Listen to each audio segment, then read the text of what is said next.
Hey everyone, welcome to the very first Polygon Pig vlog where I'm going to give updates on Polygon Pig related things and show you the stuff we've been working on. So the first thing I want to talk about is we just moved to the Seattle area. So we've been pretty busy with moving cross country and all that.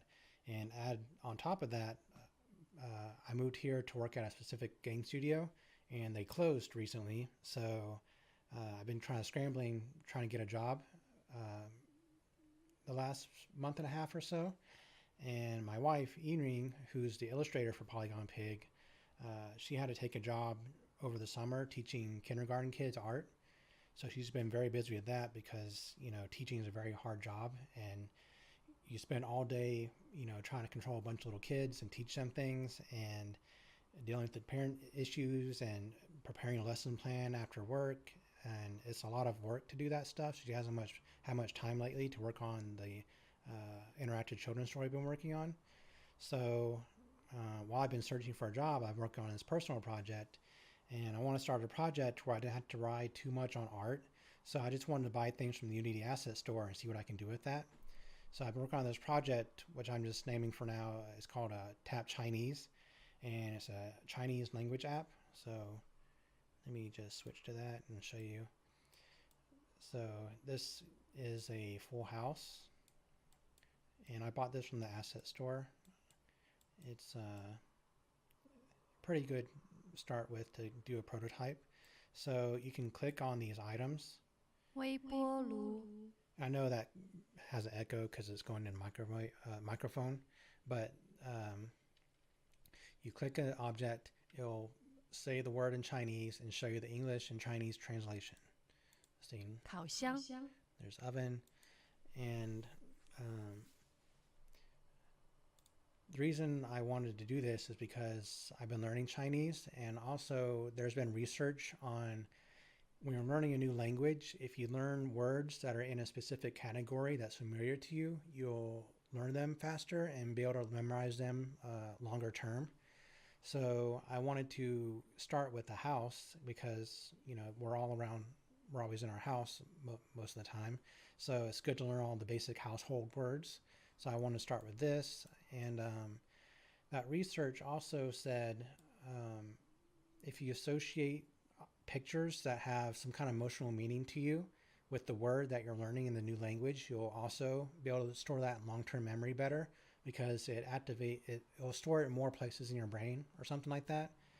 And so my first step in making this project is, as a user, because I'm also learning Chinese, will this help me in any way? By seeing a microwave, clicking on it, and hearing the translation, seeing the Chinese spelling and all that stuff. And if I feel it does have a benefit, my end goal is to potentially make an app where I can take a picture of my personal things like my car and assign that the word in the language I'm trying to learn and have that association and make that a seamless process.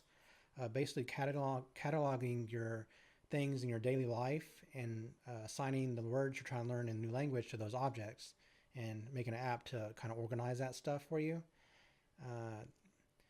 And I don't know much about machine learning, but it'd be cool if we could use machine learning to identify what's in the picture for you.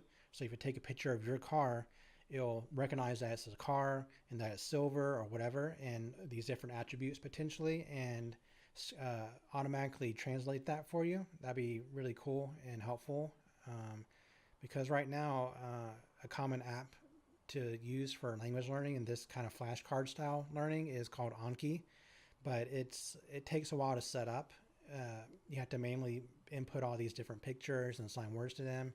So I'm hoping it'd be a really cool project to, learn some machine learning things, and potentially identify the object in the picture and translate that for you and help people learn languages.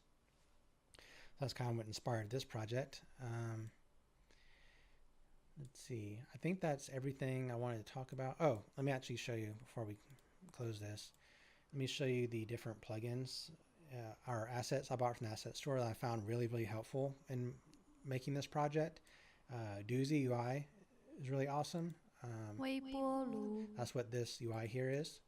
and I'm also using it for all my other UIs. It just uses the Unity UI framework, so it's going to be compatible with other assets that use the Unity UI. But it just has so many awesome. Let me actually just show you. So let me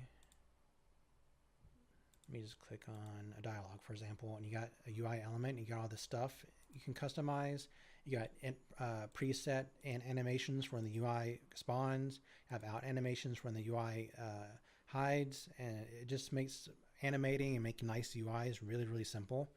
Another big help, huge help for me, has been the I2 localization asset, and this makes it super simple to localize your app or game.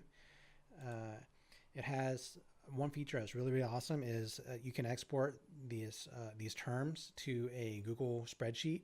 So I can put in the words either in Unity or in the Google spreadsheet and send the link to my wife, and she can translate it, or you can send it to localization people and have them edit the spreadsheet. And you can re-import that Google spreadsheet into Unity and have everything update accordingly. So that's really awesome. And how I'm using it is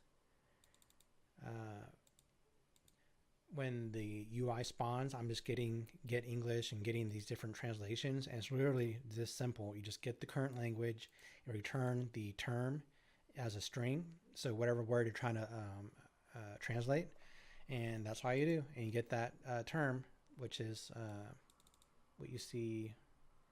Let me go back to microwave, which is what you see here. So it's just grabbing these. So I'll say get English, it's going to grab that, get Chinese, whatever. So that's been huge help. Let me go over here. So I'm using Doozy UI, which needs do tween. You don't need the pro version, but I also have the pro version. Highlighting systems where I'm using the highlight. I recommend you check that out if you're wanting to highlight things in your game. It has a lot of awesome features. I bought this just not to use in the project, but just as a reference to kind of see how he did his pop-up speech bubbles.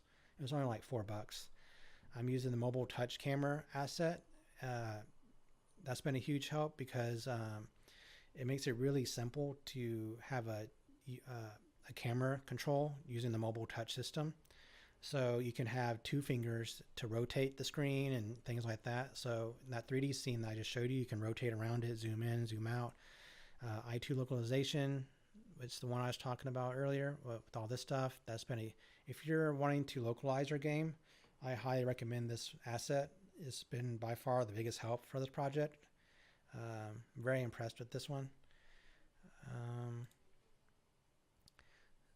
So that's all the updates I had for today. All right. Thanks for watching.